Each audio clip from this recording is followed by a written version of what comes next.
Welcome to Inflection Point Podcast, where we cultivate change from the inside out as we ponder the Cairo question. Will Cairo have to protest in his lifetime for the birthright to freely and peacefully exist in the skin in which he was born? We stand on the belief that dismantling racism goes beyond laws and legislation or politics and economics. Here, anti-racism activation is presented as an inside job where personal transformation and accountability impact social change. So take a seat at the anti-racism activation table with Inflection Point Podcast. Well, hello, everyone, and thank you for joining us for the newest episode of Inflection Point Podcast, where we are dedicated to the art of listening and authentic conversation. We challenge our audience to listen actively and intentionally for the purpose of self-awareness, understanding, and ultimately personal transformation and social impact. I am your host, Anita Russell, and here's a quick hello from co-host Mavis and Gail. Hello, I'm Mavis Bauman. Thanks so much for listening. Hi, I'm Gail Hunter, and thanks for coming. So if you have been following us, you know that we've been doing this series called the Sankofa Generational Leadership Continuum. And so we've been having these conversations with people that I consider to be generational leaders. And today's episode is no different. And so we define the Sankofa Leadership Continuum as a through line from historical leaders of the past to contemporary leaders of the present to those who will emerge as future leaders.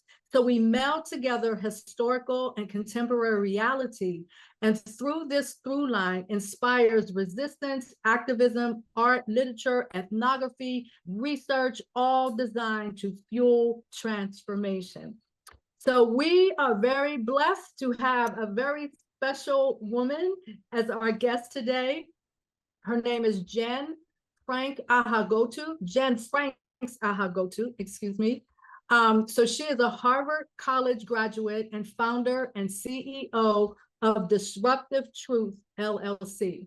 She is here to gather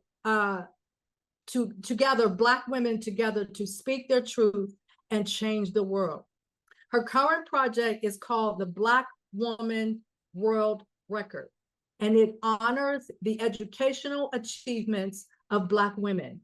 And on September 8, 2023, Black women from across the world will upload pictures of themselves with their graduation certificates to social media and create this massive visual presentation of Black female education, our impact, our stories, and our joy. So Jen, I've given our audience just a quick overview of who you are. So let's get started by you telling us who you are. Sure. Well, I first just wanted to say thank you so much for having me on your show. I love this idea of generational leadership. I think it's so forward-thinking and very, when you think of leadership, really, it's about having that long-term impact, right? And so I'm just really thrilled to be talking about this project, which is all about that generational leadership with you ladies. So like you said, my name is Jen Franks Ahaghotu. I am the founder of Disruptive Truth LLC, and it is true. Our current project is called the Black Women World Record. And what we are doing is on September 8th, we are inviting Black women from around the world who have a high school diploma or above.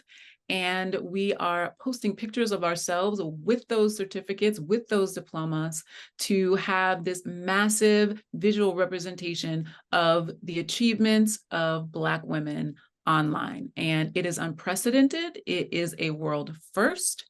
And we're very excited to do this because for so many different reasons, but because the representation of Black women is really important. And also often gets overlooked in many different places. So really the main focus of this particular project is to have that visual representation where you're going through your social media and you just see photograph after photograph after photograph of Black women with these things that we have already achieved and are now sharing with the world in a massive way.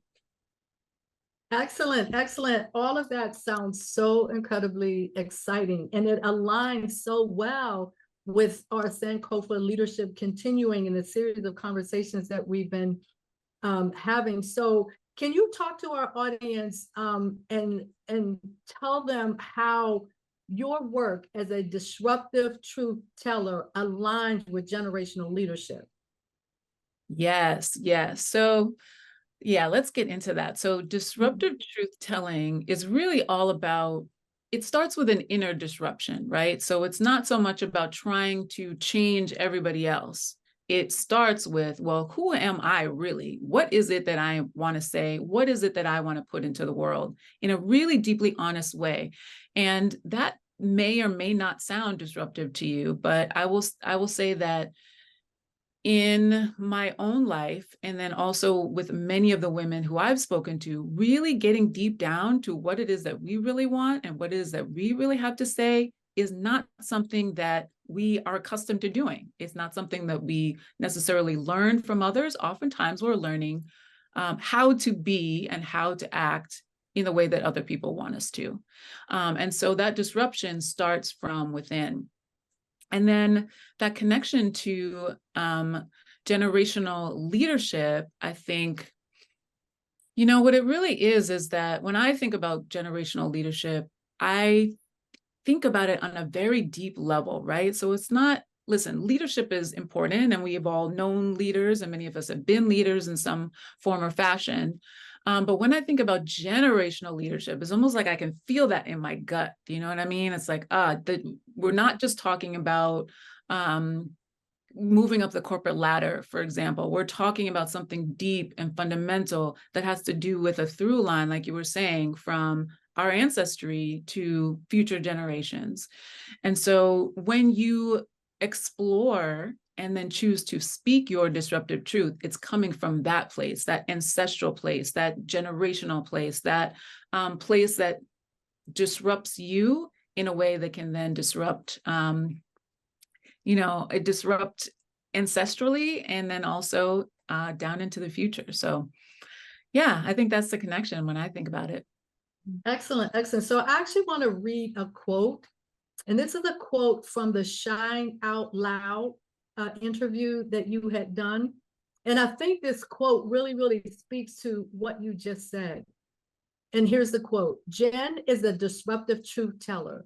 She is the best in the world at empowering visionary Black women business owners and personal brands to speak their disruptive truth and ascend beyond success to generational wealth and freedom. So I'm going to throw in generational wealth, freedom, and leadership into that quote. And I love everything that is packed in that quote. And one of the things I'd like you to kind of dig a little bit deeper is this idea of Black women speaking their disruptive truth. Sure, sure. So what does it mean to speak your disruptive truth, right? That's what I'm hearing you ask. So yeah, I'll tell you about the first time that I spoke my disruptive truth in a way that where I knew I didn't have the words, I didn't know what a disruptive truth was. I didn't have that language, but this is what it was.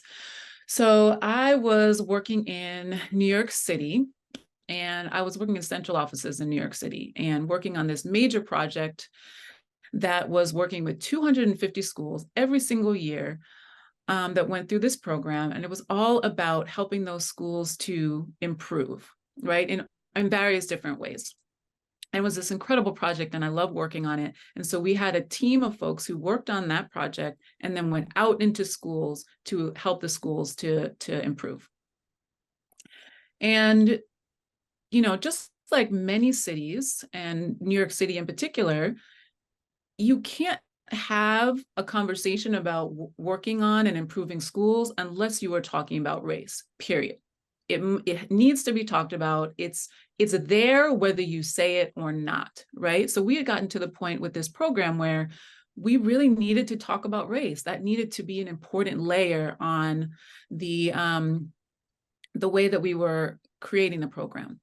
But the thing was that we as a team had not talked about race. And yet there were all of these different microaggressions happening and things happening, things being said. And, you know, for those of you who work with teams, especially teams that are that have different people from different races, backgrounds, cultures, it can be challenging, right? Because for many different reasons, but we don't often sort of speak the same language, or sometimes things can be said and not be addressed, and things that really, really do need to be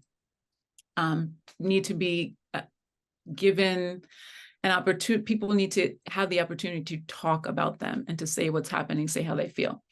So we were in this situation, and myself, as somebody who was a leader in the group, was also being microaggressed and having things that were being said to me and having people go above my head and things like that. So we got some training and were able to have conversations about who we were as leaders and who we were as leaders of color.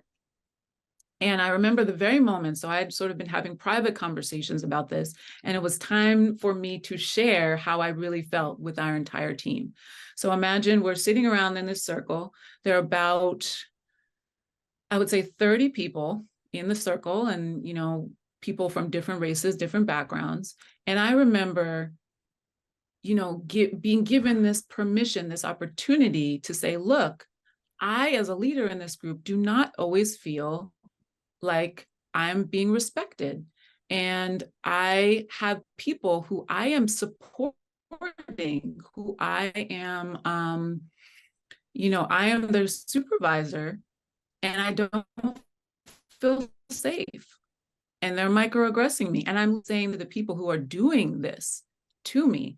And it was really, I will say that it was one of the most empowering moments that I've ever had in my life, because it was the first time that I was able to give voice to these things that were always there, but I didn't really have words to talk about it. I didn't really have the opportunity to talk about it. And I certainly had never done anything like that in public before. And while I was talking about it, you could hear a pin drop in this room. And I remember I was kind of shaky, and I was, you know, it wasn't the most eloquent thing that I had ever said, but it was one of the most important things that I have ever said. And, you know, following that, I had people coming up to me and talking. The Black women came up to me and talked about how that was so incredible. They couldn't believe that I had done that. And it was really inspirational. I had some of the white women who I was supporting say, oh my goodness, you know, I'm so sorry. I didn't realize that you know, you were feeling this. I remember a certain situation. Is that one of the situations that you're talking about? Right. So we got a chance to unpack all of this. And it all started with being able to speak my disruptive truth. Excellent, excellent. So Mavis, Gail, any comments or questions for Jen? Yeah, go ahead, Mavis. Well, I was just thinking as Jen was kind of being introduced, I would love to hear an example of how that disruption happens. Because weren't there other times that you pushed back as an individual, but not in this context of a microaggression as we now know that?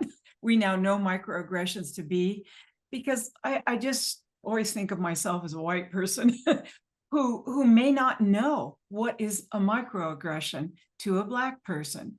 So it sounds like in this example, the people were very happy to know what they were doing that was offensive. Do you think they did know before, or was it just a big opening, a big learning experience? Yeah, I love that. Yeah, let's dig into that. So there are a lot of levels to it. One was that I was not as fully conscious of the ways in which I was being affected by the things that people were saying to me or the ways that they were treating me. So for example, a lot of times what happens, particularly for women of color, for Black women, is that we get these messages from other people that we're not good enough. And those messages are everywhere. They're in not being represented. They're in, people questioning your leadership. They're in people going around you and talking to your supervisor as opposed to taking your word as the direct supervisor at face value. And so there are a lot of different things that are happening, having somebody talk over you, lots of things that can be happening, right? And if you're not fully conscious of the fact that there is a sort of racial and cultural element to this, a lot of times it feels like I'm doing something wrong. I'm not getting the attention. I'm doing something wrong. I'm not getting the raise. I must be doing something wrong. And so there are all of these things that really all add up to there's something wrong with you. There's something you're not doing. And so then a lot of times, many of us will compensate for that with things like perfectionism, right? Or continuing to try to work harder because it must be that we're just not working hard enough, or there's something that we're not doing, when really it's not us at all. It's the society. And it's not even necessarily, I don't blame white people for sort of all of the cultural aspects of this. It's like us as a culture where this is allowed to happen, right? So it's not, individuals can be, an individual can microaggress somebody, but there's also a lot of cultural layers to it and reasons why people are doing what they're doing, right? So, so there's that level. There was, so the most important level, I think, was for me as an individual to understand that there's nothing wrong with me. I am doing an amazing job. Society is giving me messages that I don't deserve, and individuals are giving me messages that I don't deserve. And then in terms of the white women who I was working with, it was an awakening for them too. Absolutely. There are so many things that many of us are not conscious of, regardless of who we are, that have to do with race, that have to do with why are we saying what we're saying, why are we doing what we're doing? Why are we, treating people in certain ways like we don't even really know all of the time? So it was a major awakening for everybody. And, I had people respond in all kinds of different ways. I had people talking about, I'm a good person. I swear I'm a good person. Yes, got it. But let's decenter you for a minute, right? I got people who would ask questions and then listen. To be perfectly honest, one of the most important things that, that white people can do when talking to marginalized people is when ask us a question to get to know us better and literally just listen. People are not used to listening. And when you are on the margins, one of the things that is happening is that you're being erased. You're not allowed to be, or you're not in the thick of things. You're on the margins, which means that people are not seeing you. It means that people are not listening to you. And so I think a lot of times what I see is that people are very quick to want to talk and want to rationalize or want to defend say whatever their perspective is, and they're not listening. So that's my biggest piece of advice. Not that you asked, but that's my biggest piece of advice for anybody who is really wanting to welcome in marginalized people, is to listen. Right. We've talked a lot about listening. I think Anita said something up at the top, authentic conversation where you listen, with sincere attention rather than to respond, right? I was just with a friend this weekend and I was telling her what I was doing and she says, I'm not prejudiced. So even those words were like, let's shut this down, instead of I wanted to just explore some of the levels that I know about so far, but it was kind of blocked already. So yeah, listening is the first thing. And as I've learned to believe what you're saying. There's always, it seems to me, the effort to dismiss or debate or equate what's happening to you to someone else, right? Yeah. And I Because there's think that what ego. Yeah. There's that I ego just want to around. comment on what Go Mavis ahead. just said. I just want to very quickly comment on what Mavis just said. And I'm sorry, Jen, but I don't want this thought to leave my head. One of the things that you just said in having that conversation with a white person, let's decentralize you for a moment, because that's really what this is all about. It's about decentralizing you and putting you in a position where the expectation is that you will hear me and that you will authentically, as we say, listen to me. And what Mavis just described is a perfect example of someone not decentralizing, because Mavis is presenting something about something that she's doing. And the person's default position was, I'm not prejudiced. Instead of really listening and paying attention to what Mavis was saying, because Mavis was speaking within the context of herself and what she's doing. And that person missed an opportunity to get a deeper look into Mavis, because she didn't have that power to decentralize herself in the conversation. So I just wanted to make sure that I capture that, because I think that was such an important comment that you made. Yeah, true. And the way the conversation gets shut down if they aren't able to decentralize themselves. I'm loving that too.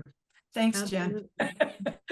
So Gail, your comments? Yeah, I mean, a couple of things. I've spent my whole career probably helping people look within themselves as a therapist to what their truth is, right? Whatever the truth is about, because we can't really move beyond where we are in the present without, I'm really pulling up whatever that is and whatever the specific issue it might be about.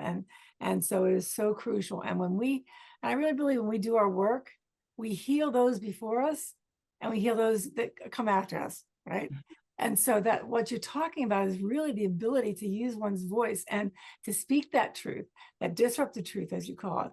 And that takes a lot of work to look through those layers and really get honest with ourselves. But we cannot move beyond where we are unless we all do that. We all each have to do that, and whatever the relationship may be, but most of all, certainly in the relationship in working towards anti-racism, we have to be willing to do that. To just say, oh, I'm not prejudiced, is there's so many layers underneath that the generations before us have carried into our own DNA, right? That we have to begin to peel away and look at what that really means and what that's really about. The other piece is the listening. In any relationship, the most important thing, and people tend not to do that, as you said, is listen. They're more focused on what's going on in their own head and how they're going to react or respond to that person than really hearing what is being said. And then, yes, it sets the other up to feel dismissed and not important and not, accepted and not valued at all. And so it's crucial that we all have to practice and work on that listening, and in order to share and show that respect for another human being, which we all are a part of this human race, right? And so we need to be able to do that. And Black people, as we've been talking about, have not been able to experience that in a way that they deserve as much as anybody deserves. And it's time that begins to change. And I love what you're doing here. Thank you. Absolutely. Yeah, and I think it can be really exhausting for people of color to engage in conversations like this, where we're trying to say, listen, you have to listen to me. It's really important. And so I think that, for you, Mavis and Gail, to be engaging with other white people in that, it's really helpful and really supportive that you are doing that, right? And so, I find with different Black people who I know, people of color, other marginalized people, we have different levels of tolerance for that. Some of us have more, some of us are less, and I feel like wherever that person is, I completely respect that. And so in those instances when you're able to talk to somebody and then say, so you're not prejudiced, so what do you mean by that, right? A lot of times it's the listening goes both ways, right? It's like, well, what do you mean by that? Because the person means something by that, but prejudice, like, they could mean all sorts of things about that. I just want to say I really respect you all for, taking on those conversations on behalf of folks of color. But we have to. It is I my believe we have to pleasure. do it. It is I love it. a gift. Sorry, Um, Gail. yeah, it's a gift that we have that we can use and give back and give to ourselves at the same time. Yeah, yeah. For that. And Anita's been a big part of that. Big, loving part of that. Pushing back, teaching us. Yeah. Yeah. And And just the study we've done. Yes, Mhm. listening without judgment, I think, is also key. Can we listen to somebody else without judging them in our mind, right? Or deciding that they're right or wrong, or deciding that I'm right or wrong, just by listening and hearing what they're saying, really, really hearing from within. Yeah. And I like, Jen, when you described that when you were in that room, in that meeting, that you could literally hear a pin drop. Yeah, I love it. And so that is kind of an indication that those words that you were bringing forth were impactful and enough that they got people's attention, and they automatically just kind of went into this listening mode. And the more we can have that sort of thing happen, the more we can kind of move forward. I always talk about this grassroots movement upward. And that's where we are. And part of that is where we get that energy to kind of build out that grassroots movement that goes upward. So we have just a few seconds before we go to break. And when we come back, Jen, I'd like to ask you to comment on your affirmative action response on LinkedIn, the article that you had written, because that was probably one of the best responses to that, the Supreme Court's decision that I had seen. And so I'd like you to kind of comment on that when we get back from break. Sure. Okay, excellent. So we'll take a break now, and then we'll come back and continue the conversation.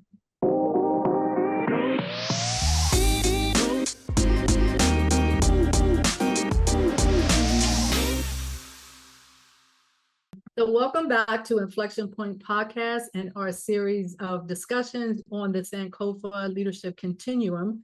We are engaged in a very in-depth conversation with Jen Franks Ahaghotu, aka the Disruptive Truth Teller. So she's going to continue the conversation by sharing an article that she had written on LinkedIn that was sort of her personal response to the Supreme Court's decision around affirmative action.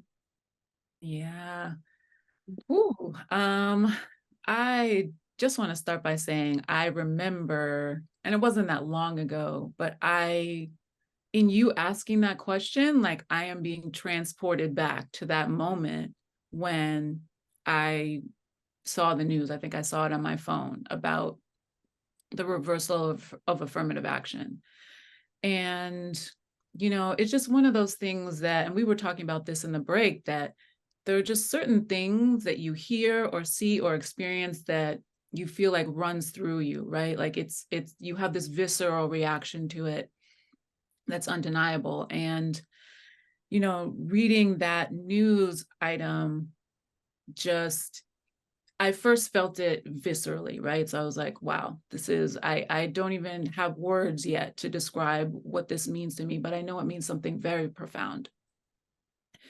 And it actually took me a couple of days. I saw a lot of people sort of immediately had responses. And I was like, I'm still processing. Like, I need a minute to figure out what this really does mean to me. And in doing that, I came to something that, a fundamental story that I've been thinking about for a long time. So like you said, I went to Harvard, and, I was very proud of doing that. But there were also certain challenges that came with that, because it's a predominantly white male institution and was for hundreds of years and has that history, right? Even though they're moving forward and very progressive at this point, that's still the history of the institution.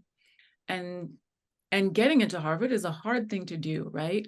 And so at the time when I was accepted in 1998, I wondered why I was accepted, just like many Harvard students wonder, like, when it's so difficult, why choose me? And then as a Black woman, I thought, well, I probably got into Harvard because I'm Black.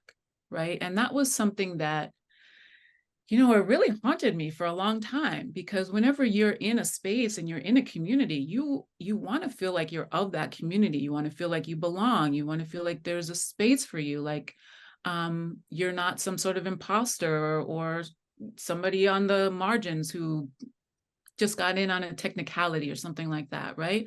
So I dealt with that question for a really long time, until I remember having a conversation with my dad one time. And interestingly, so I'm African American, but my dad is actually my stepdad, and he's a white guy, and like super white. His background is Norwegian, comes from a Norwegian background, blonde-haired, blue-eyed. But he, for whatever reason, has been able to really relate to myself, my mom, my sister on a very beautiful level. And he said to me, it's really important for you to understand that you didn't get into Harvard because you were Black. Harvard is lucky to have you. And because you were Black, first of all, and the things that needed to happen in order for you to be prepared to go to Harvard, which you 100% were, makes you an even better candidate for Harvard. Harvard is lucky to have you. And when he told me that, it really, again, that was another disruptive truth, right? That changed my life, changed how I saw myself, changed the way that I speak to my own daughters. I have two daughters, 11 and 14. And so when I think about that affirmative action decision, yes, there are things that are happening politically that we don't, as citizens, have control over, but we always have control over how we see ourselves and what we see as the value that we bring. And so that was what I wrote about in that article. And I think that's the fundamental thing that I want all marginalized people, all people of color, all Black women to remember, that whenever we step into a room, the folks who are in that room, they're the lucky ones to have us. I agree. Amen. Amen. Amen. Yeah. Okay. People know. Yes. Yeah, that was very powerful. Maybe Danielle, did you have a chance to read her piece? Because she started getting really into her experience of being there. Like, Jen, I don't want to speak for you. I'm just kind of recalling the thing that jumped out at me is how you talked about your roommates and, all of these different experiences. I met my husband at Howard, like all of these experiences that made your presence there meaningful, right? Yeah, it's true. I haven't read it, but I most definitely will. Did you post it about what time period? Do you remember?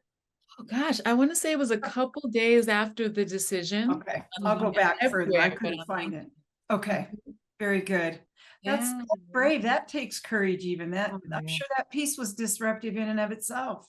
Yeah, it was. It was. But when you create it, I guess a lot of people who write talk about this. You're speaking to a particular person, right?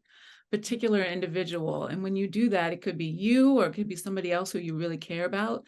Then, all of those really deep messages, they're right there. We just, if we access them. Yeah, absolutely. Absolutely. So let's shift again the conversation a little bit, although it does kind of nicely flow from everything that we've been talking about. But I want you to share about the Black Women World Record. So here's a quote that I have from you. Black women are worthy. Our contributions deserve to be celebrated and elevated to the highest level in the global narrative. So can you talk a little bit about how that project evolved out of, maybe it evolved out of the Supreme Court decision, or like how did that come to be is what I'm asking. Yeah, sure. When it all comes down to it, it comes down to my mother. Mm. Always comes down to my mother. And my mother was that ultimate, and still is that ultimate role model for me, ultimate role model of what's possible, of breaking barriers, of the power of the choices that we make in order to shape our lives. And I won't go into, all of her experiences, but she came from humble beginnings and really used the power of education to build the life that she always wanted. And so as a child, that's what I saw, and that's what I knew that Black women did. That's what we did. And so I can't say that the Black Women World Record was inspired by the Supreme Court decision. I had actually started working on that project a little bit before then, some months before. But listen, the Supreme Court decision comes through. There are so many, I'm sure before the end of the world record, there are going to be other things that come through that just underscore why this is so important, right? So it was more like, it was just another example of why this needs to happen. Mm. And so, right, so the Black Women World Record, like I said, is on September 8th, 2023. We, as Black women around the world, are going to share pictures of ourselves with our graduation certificate. Now that's a high school graduation or college, maybe undergrad, graduate school, certifications that you have, anything along those lines. And we are going to flood the internet with pictures of us and our graduation certificates.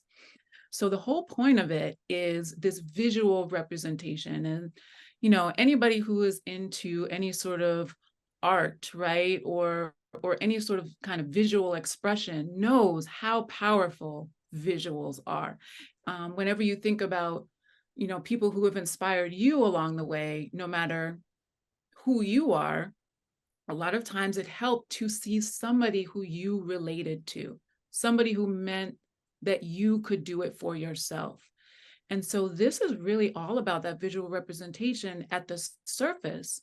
But when you really go deeper, it's about history, it's about ancestry, it's about generational leadership. It's about, me being able to scroll through my social media on September 8th and show my daughters Black woman after Black woman after Black woman, and for us to have a conversation about what that really means.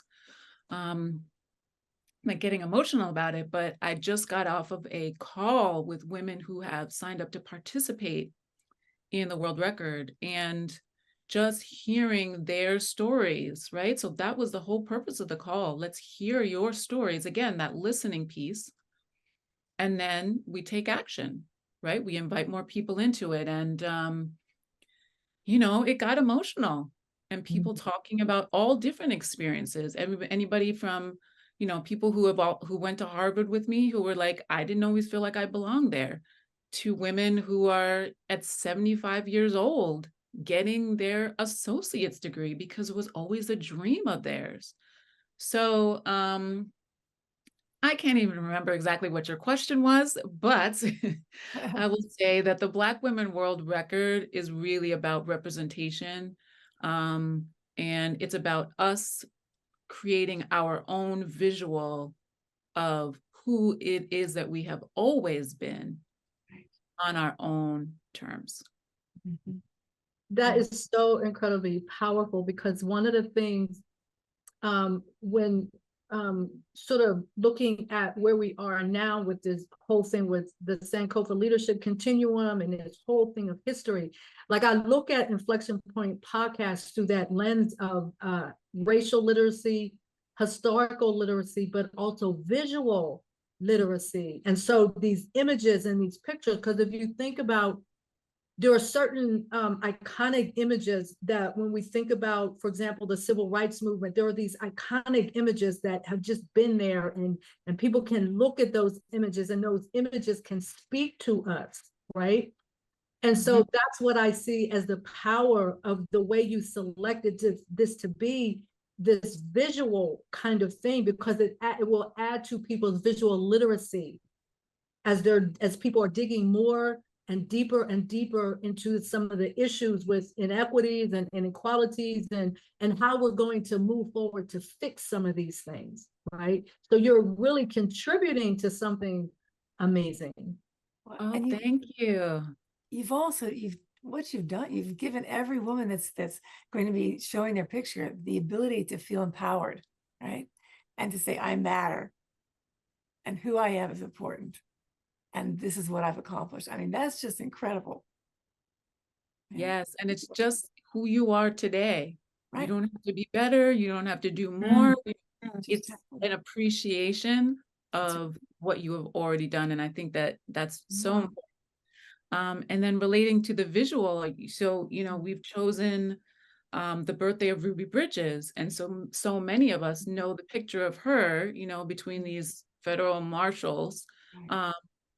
just going to school, right? And that just that picture, a lot of us can picture that, and so this is a continuation of that. Absolutely, absolutely. So Just ask a quick question, Anita. Just a practical question. Will all of those pictures go to one page on Instagram in addition to their own postings, or will they be on a website, or how's that going to work? Yeah, that's a good question. So we are encouraging people to post on their own social media, because that allows the message to be spread further. And then we're asking everybody to post with a hashtag, which is Black Oh. Women World Record. So that Okay. way we can track it. And then in addition to that, so to be honest, with the world record, this is actually, it has to be a certified world record, right? So I'm partnering with a production company who is going to be literally checking every single hashtag, every single picture, so that we can count all of the impacts that we're having. And then we will have our own page where we're listing all of the participants, and all of the women who sign up to participate will be world record holders themselves, right? It's really all about the community. And everybody who signs up will be a world record holder, will have their own digital certificate with artwork designed by a Black woman on it. And that's how we track it. And we're anticipating other projects of a similar nature have gotten a million, for example, 1 million impacts. So that's 1 million individual people seeing these posts in 24 hours, which is incredible. That is amazing. Can't wait. This is going to be Oh. exciting to see. So sorry I interrupted you, Anita. No, I was just actually going to comment on the conversation that you and I had when we were talking about the one, and again, it kind of gets into this whole thing with this visual literacy and how two individuals can look at one image and see completely different things. And one of the examples in our conversation, Jen, was that we were talking about there are a couple of iconic images that really show like a lynching, right? And so in that conversation, what Mavis and I realized is that what we get out of looking at that image was very different. And so when Mavis looked at it, she saw one thing. When I looked at it, I saw something else.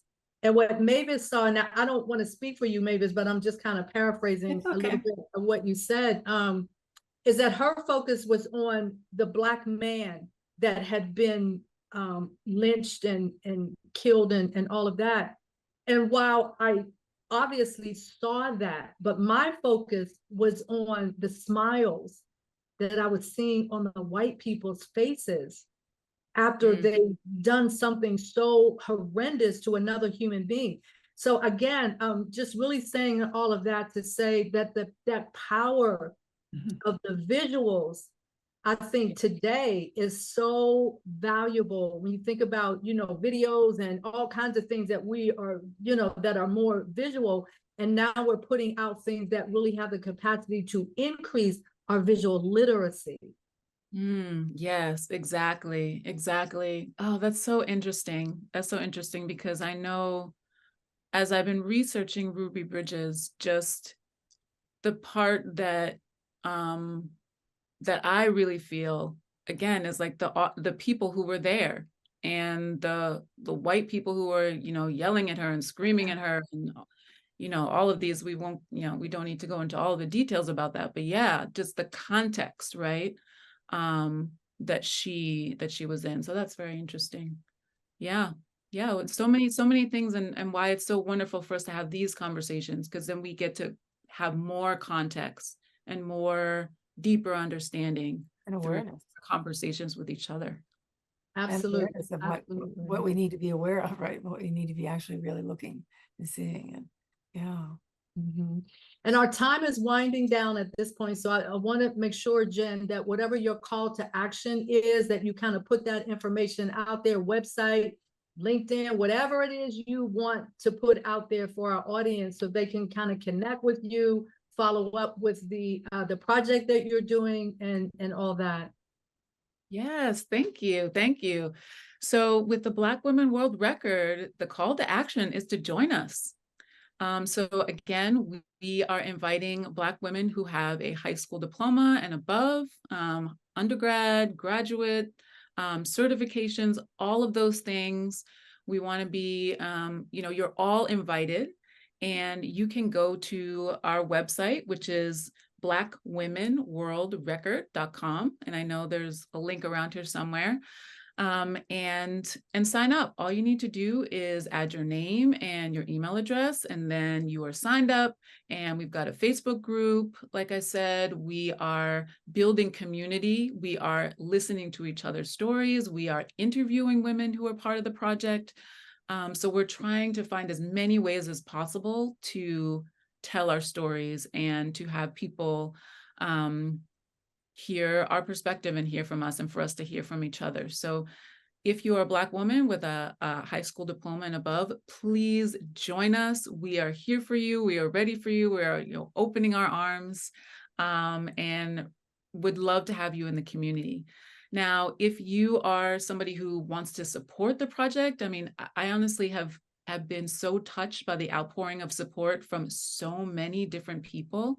The call to action is to share this with your Black female friends. You know, it's really, we honor each other by inviting, you know, you honor Black women by inviting them into something like this, right? So I think sometimes people are a little bit nervous, like, well, how do I approach that? Or how do I, just with sincerity, I found out about this. I think that you should know about it.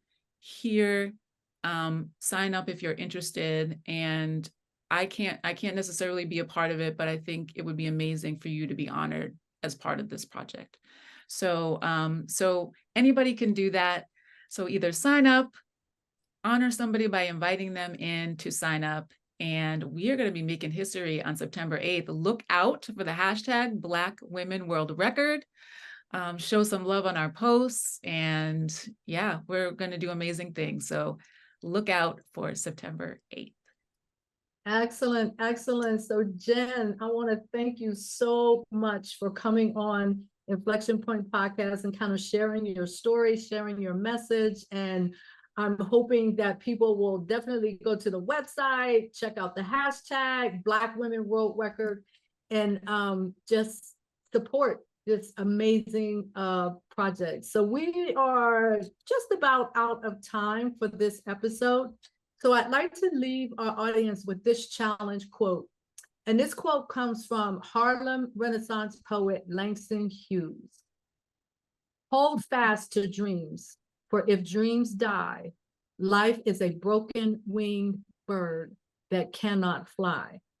So I chose this quote because it reminds me of a couple of things. In an earlier project that I was working on, I had a gentleman, he goes by the name of Treble NLS, and he's in Pittsburgh. He's a part of an organization called One Hood Media, and he wrote a poem. It was actually an award-winning poem called Don't Clip Our Wings. And so when I hear that statement, that poem from Langston Hughes, it aligns so very well with this poem that he was putting out there, Don't Clip Our Wings. And then it also reminds our tails. Don't clip our don't tails. clip our tails. I'm sorry. Yeah, don't clip our tails. Thank you. You're welcome. That. Yeah, don't clip our tails. very, very powerful message, and the visuals and everything. So the final question that I have is actually for our audience. It's actually related to the Cairo question. And so the Cairo question is, will Cairo have to protest in his lifetime for the birthright to freely and peacefully exist in the skin in which he was born? So the final question to our listeners is this: what are you willing to do to participate in creating an equitable future for little Black boys and girls like Cairo? And Cairo happens to be my 3-year-old grandson. This is a fundamental question in striving toward a nation and a world that is free from the bondage of racism, injustice, and inequity. So I leave our audience with those words. Be sure to go and check out Jen Franks Ahaghotu and learn all about her project. And I just want to thank our audience for joining us, and we'll see you the next time on Inflection Point Podcast.